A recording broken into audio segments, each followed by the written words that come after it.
If you're feeling like your Android phone is getting slow or draining battery too fast, don't worry. In today's video, I'll show you exactly how to check background running apps on Android, so you can find what's using your phone in the background. First of all, go to Mobile Settings. Scroll down, and in the last you will see an option as About Device.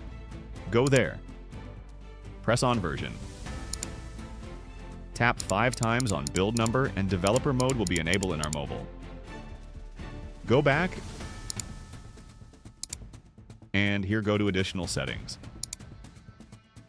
In the last you can see the setting as Developer Options. If not found in your mobile, you can search as well. Once found, open it. The very first you can see Memory. Tap on it. Memory usage by app. Now, these all are the apps consuming your device memory. You can sort them as maximum usage.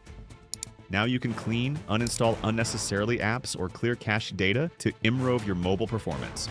That's it for today's video. If this helps you, make sure to like the video and subscribe for more quick tutorials. Thanks for watching.